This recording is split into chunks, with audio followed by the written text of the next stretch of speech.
নমস্কাৰ বন্ধু বান্ধৱীসকল, আজি মই আপোনালোকক গোস্বামী তুলসীদাসে লিখা শ্ৰীৰামচৰিত মানসৰ প্ৰথম সোপান বালকান অসমীয়াত ব্যাখ্যা কৰিবলৈ গৈ আছোঁ।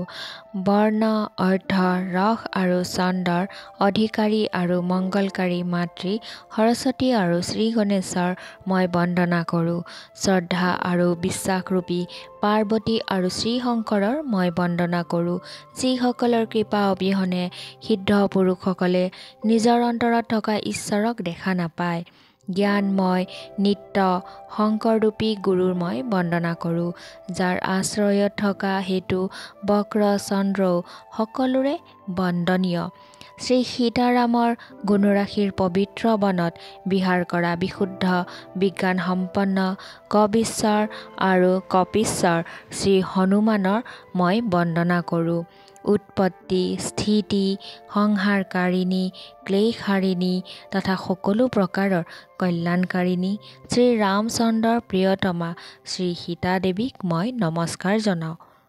যাৰ মায়াৰ বশৱৰ্তী অখিল বিশ্ব আৰু ব্ৰহ্মাদি দেৱগণ তথা অসুৰবিলাক, যাৰ সত্তাৰ দ্বাৰা মই সমস্ত অনিত্য দৃশ্য সংসাৰ ৰচিক সাপ বুলি ভ্ৰম হোৱাৰ দৰে নিত্য যেন বোধ হয়, যাৰ কেৱল পাদপদ্মই ভৱসাগৰ পাৰ কৰাৰ ইচ্ছুকসকলৰ কাৰণে একমাত্ৰ নৌকা, সেই সমস্ত কাৰণতকৈ শ্ৰেষ্ঠ কাৰণ ৰাম নামধাৰী সেই ভগৱান হৰিৰ মই বন্দনা কৰোঁ।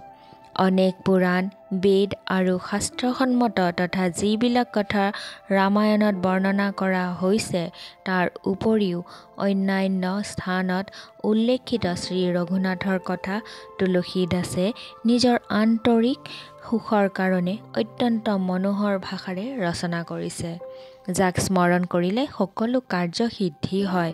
যিজন গণসমূহৰ স্বামী আৰু সুন্দৰ গজেন্দ্ৰ মুখ, সেই বুদ্ধিৰ ভঁৰাল আৰু শুভ গুণৰ ধাম, মোক যেন কৃপা কৰে।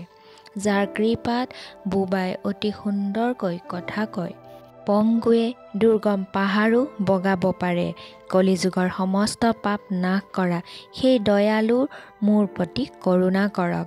নীল পদুমৰ নিচিনা যাৰ শৰীৰৰ ৰং শ্যাম, প্ৰস্ফুটিত ৰঙা পদুমৰ নিচিনা যাৰ চকু, যিজনে সদায় ক্ষীৰ সমুদ্ৰত শয়ন কৰে, সেই ভগৱান মোৰ হৃদয়ত যেন বাস কৰে।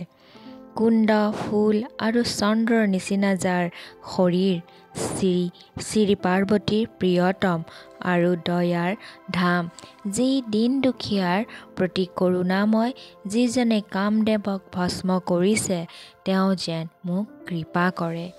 মই সেই গুৰুৰ চৰণ কমলৰ বন্দনা কৰোঁ, যি কৃপাৰ সাগৰ, যি নৰ ৰূপত শ্ৰী হৰিয়ে হয় আৰু যাৰ বচন মহামোহৰূপী ঘন অন্ধকাৰক নাশ কৰিব পৰা সূৰ্যৰ কিৰণ ৰাশি। মই গুৰুদেৱৰ পাদপদ্মৰেণুৰ বন্দনা কৰোঁ, যি সুৰুচি, সুগন্ধি আৰু অনুৰাগৰূপী ৰসেৰে পূৰ্ণ। সেয়া অমৰতাৰ মূল, সঞ্জীৱনী বনস্পতিৰ চূৰ্ণ, যি সংসাৰৰ সকলো প্ৰকাৰৰ ব্যাধিৰ নাশক। গুৰুদেৱৰ সেই পদৰাজ সুকৃতি ৰূপী শিৱৰ শৰীৰৰ সুশোভিত নিৰ্মল বিভূতি আৰু পৰম কল্যাণ আৰু আনন্দৰ জননী স্বৰূপ।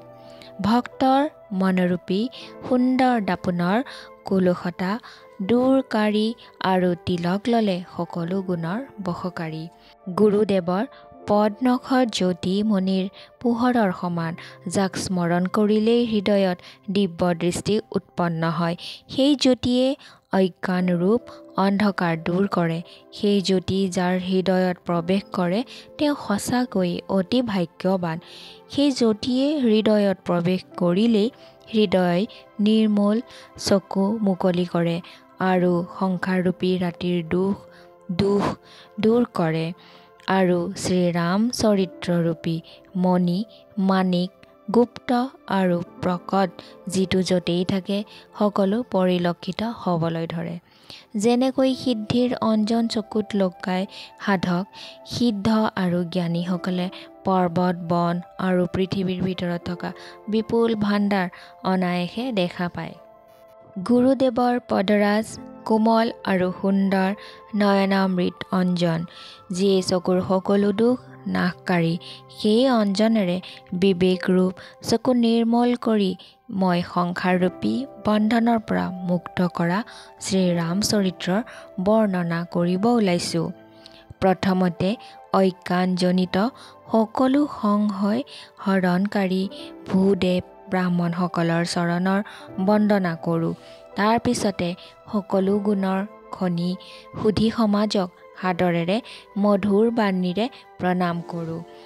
সন্তসকলৰ চৰিত্ৰ কপাহৰ চৰিত্ৰৰ দৰে শুভ্ৰ, যাৰ ফল নিৰস, বিশদ আৰু গুণময়। কপাহৰ ঠাৰি নিৰস হয়, সন্ত চৰিত্ৰতো বিষয়াসক্তি নাথাকে, সেইবাবে সেয়াও নিৰস।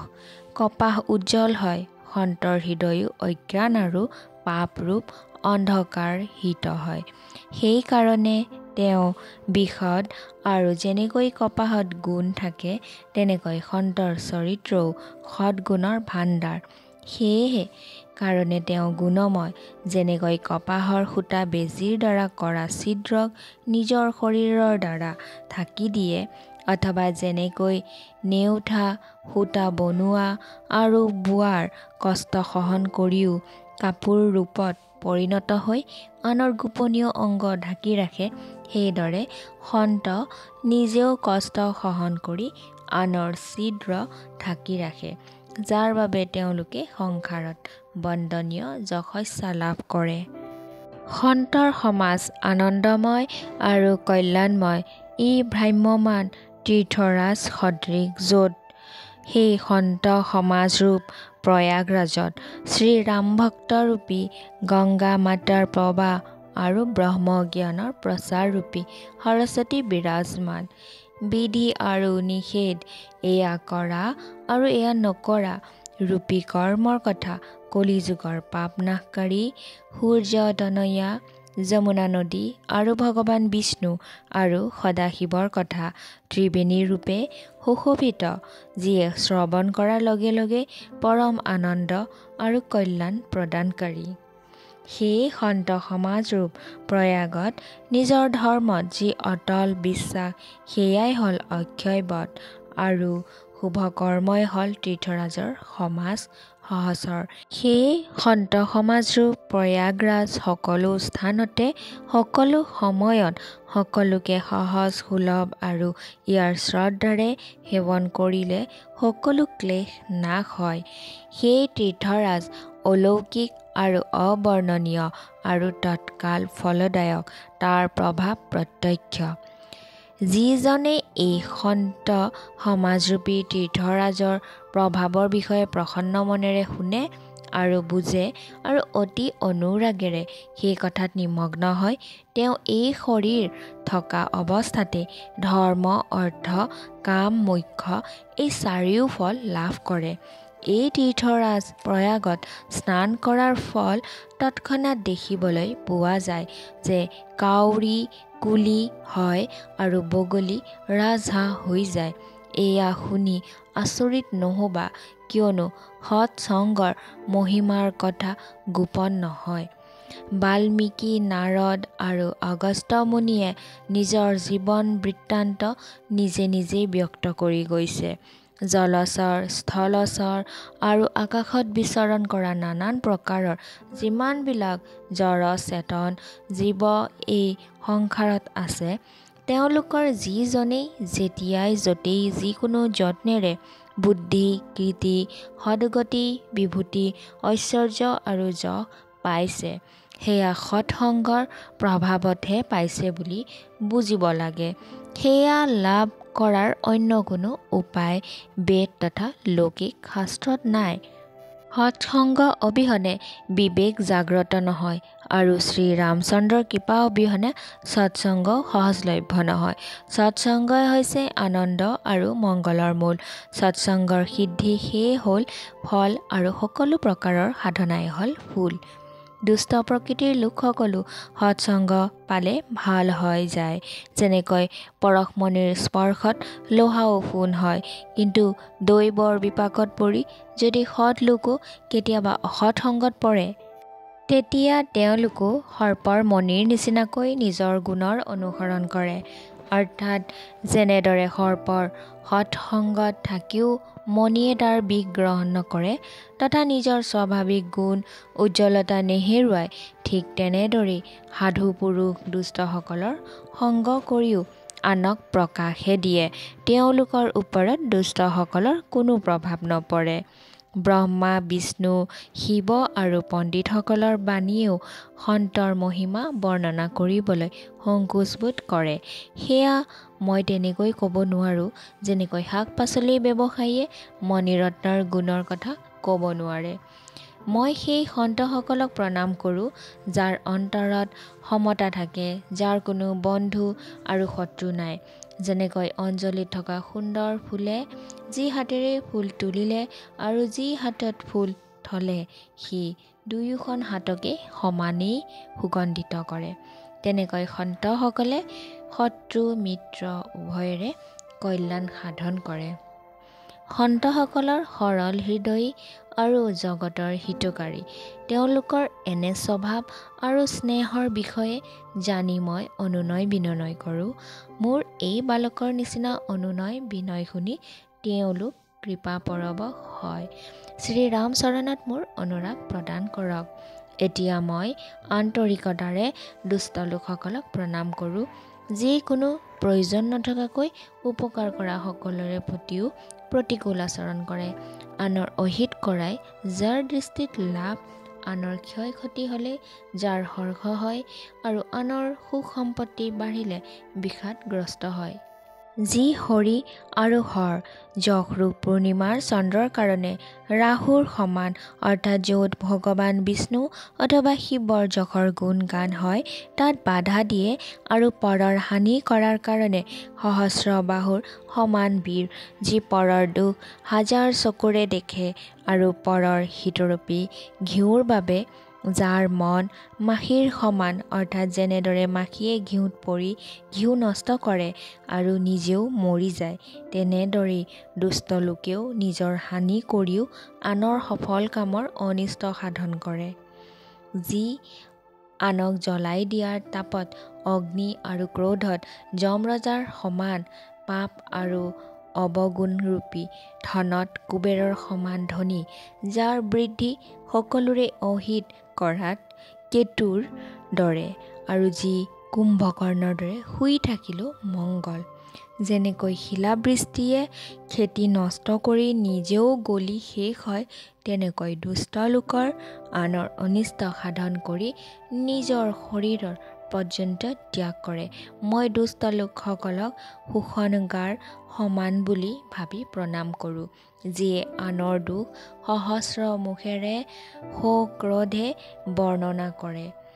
পুনৰ যিসকলে 10,000 কাণেৰে আনৰ পাপৰ বিষয়ে শুনে, তেওঁলোকক ৰজা পৃথু ভগৱানৰ যশ কীৰ্তন শুনিবৰ বাবে যিয়ে 10,000 কাণ বিচাৰিছিল সমান বুলি ভাবি প্ৰণাম কৰোঁ।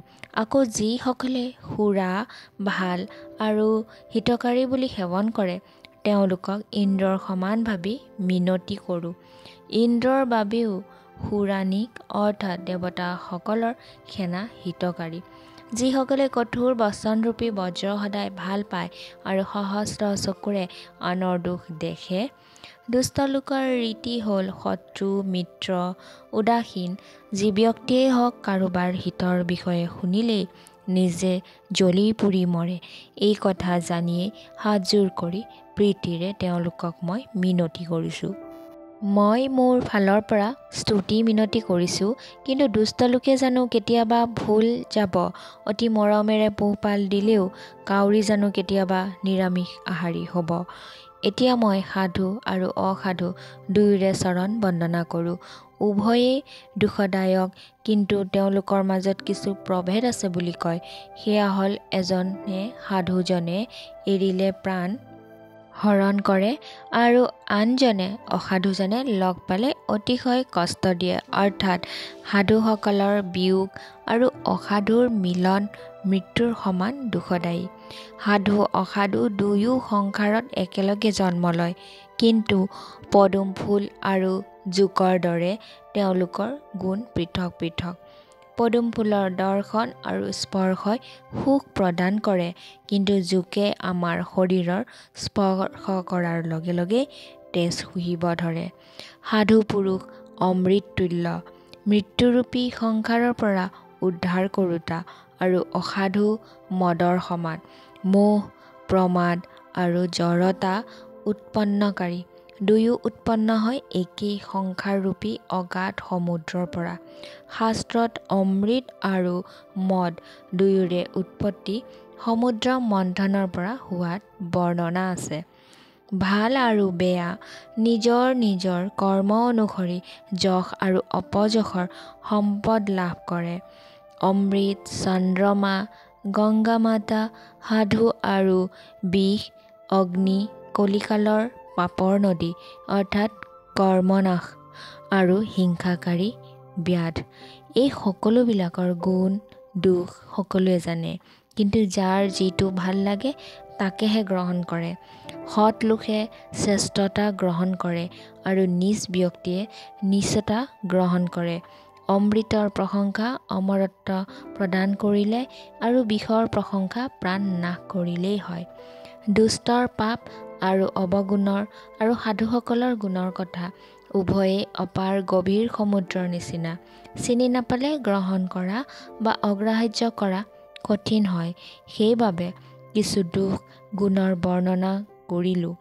ভাল আৰু বেয়া দুয়োটা বিধাতাৰ সৃষ্টি, কিন্তু গুণ আৰু দোষৰ বিষয়ে বিবেচনা কৰি বেদে দুয়োকো বেলেগ কৰিছে।